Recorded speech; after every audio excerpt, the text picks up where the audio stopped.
History books एक famous कहानी बताती हैं। वह कहते हैं कि ऑनरविल विल्बर राइट पहले थे जिन्होंने उड़ान भरी। उनकी उड़ान किटी हॉक में हुई थी, नॉर्थ कैरोलिना में। तारीख 17 दिसंबर थी 1903। यह वह कहानी है जो हम में से ज्यादातर लोग स्कूल में सीखते हैं। लेकिन क्या होगा अगर वह कहानी पूरी नहीं है? क्या होगा अगर किसी और ने और भी पहले एक प्लेन उड़ाया हो? यह गुस्ताव व्हाइटहेड की कहानी है। वह एक जर्मन इमिग्रेंट थे जो कनेक्टिकट में रहते थे।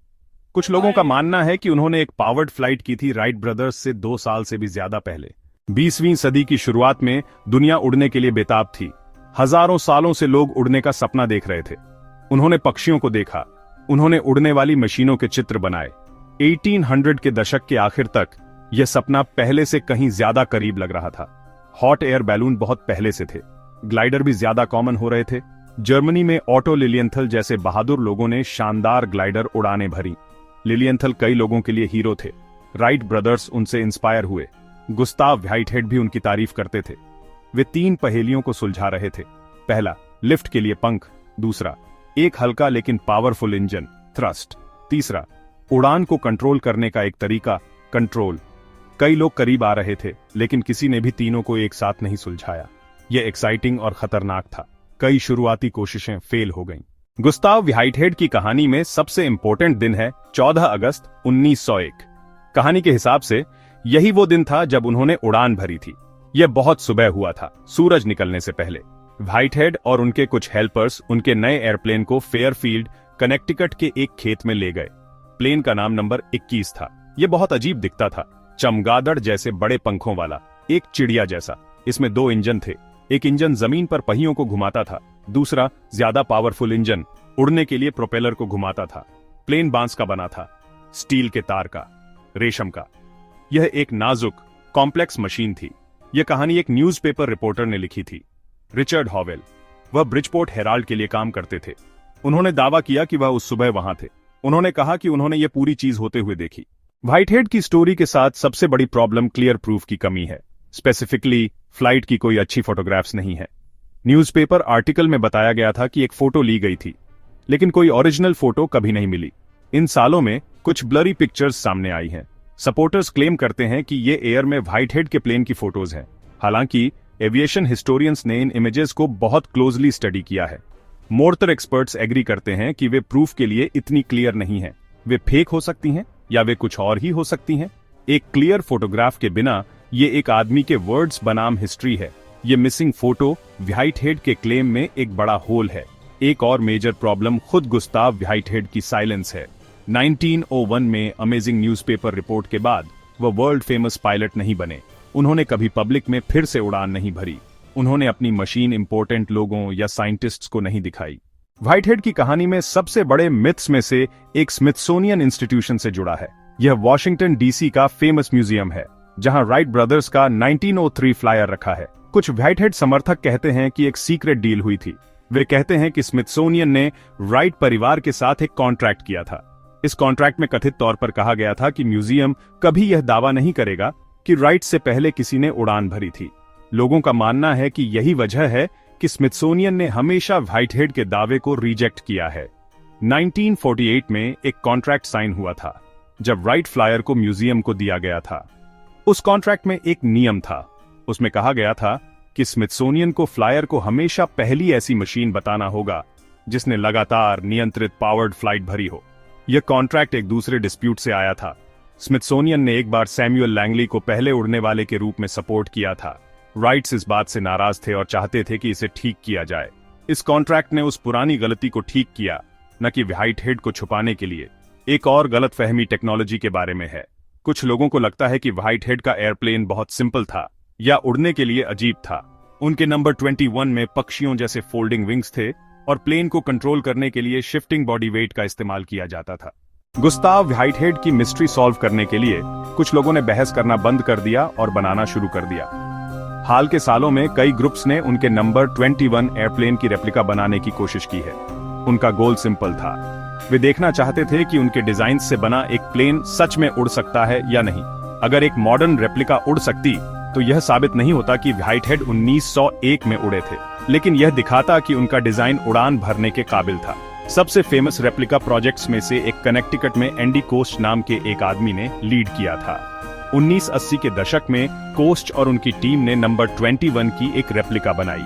उन्होंने ओरिजिनल डिजाइन के लिए जितना हो सके उतना फेथफुल रहने की कोशिश की। 1986 में उन्होंने सक्सेस क्लेम की। उन्होंने कहा कि उनकी रेप्लिका ने कई फ्लाइट्स की, जिनमें से एक 300 फीट से भी लंबी थी। कई लोगों के लिए यह व्हाइटहेड के पक्ष में एक पावरफुल आर्ग्यूमेंट था।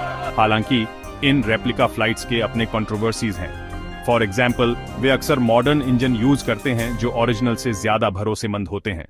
हाल ही में एक और रेप्लिका जर्मनी में बनाई गई थी। इस प्रोजेक्ट ने भी 2013 में एक सक्सेसफुल फ्लाइट करने का दावा किया।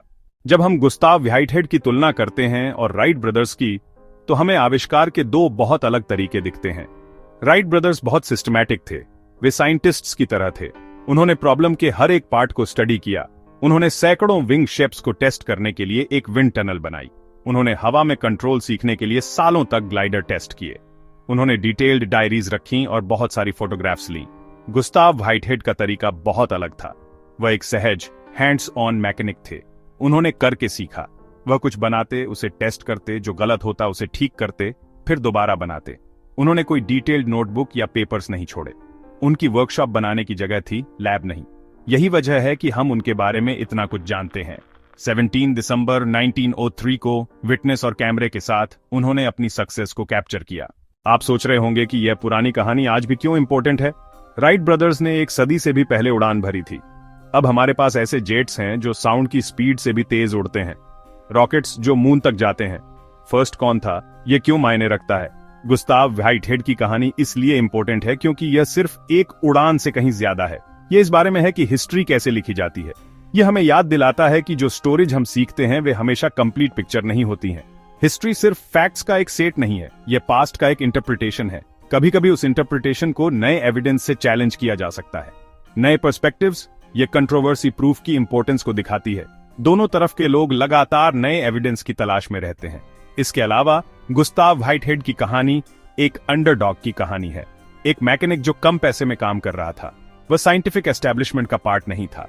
यह आइडिया कि यह आदमी फेमस इन्वेंटर्स को हरा सकता था, एक पावरफुल और रोमांटिक आइडिया है।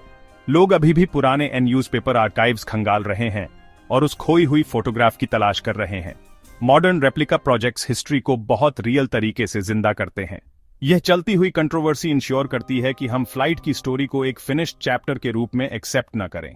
गुस्ताव व्हाइटहेड की कहानी का कोई आसान अंत नहीं है। आज भी यह सवाल कि क्या उन्होंने राइट ब्रदर्स को हराया था, अनसुलझा है। एक तरफ आपके पास सपोर्टर्स का एक पैशनेट ग्रुप है।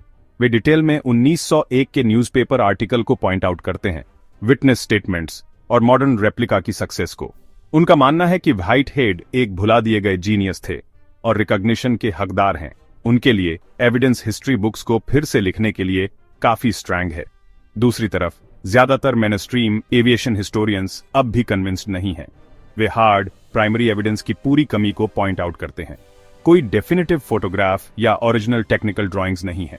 2013 में जेम्स ओनल द वर्ल्ड्स एयरक्राफ्ट के एडिटर ने डिक्लेयर किया कि व्हाइटहेड शायद पहले उड़ने वाले थे। इससे बहुत बड़ा हंगामा हुआ, लेकिन जल्द ही जर्नल ने पीछे हटते हुए कहा कि डिबेट कॉम्प्लेक्स थी। तो एविएशन हिस्ट्री के स्काइज अनसेटल्ड ही रहते हैं। गुस्ताव व्हाइटहेड फैक्ट और लेजेंड के बीच एक ग्रे एरिया में मौजूद है। क्या वह फ्लाइट के असली फादर थे जिन्हें हिस्ट्री और एविडेंस की कमी ने धोखा दिया, या कई टैलेंटेड इन्वेंटर्स में से एक जिनके सपने कभी पूरे नहीं हुए? शायद हम कभी पक्के तौर पर नहीं जान पाएंगे, पर यह मिस्ट्री खुद में बहुत कीमती है। यह हमें याद दिलाती है कि इतिहास इंसानी कहानी है। ये भूली हुई शख्सियतों, लुभावने सुरागों और अनसुलझे सवालों से भरी है।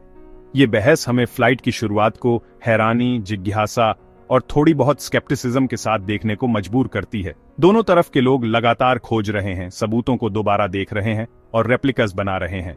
ये हमें उन पहले इन्वेंटर्स की हिम्मत से जोड़े रखती है जिन्होंने आसमान का सपना देखने की हिम्मत की थी। व्हाइटहेड ने पहले उड़ान भरी या नहीं, ये बहस नई रिसर्च को बढ़ावा देती है और इतिहास को जिंदा रखती है।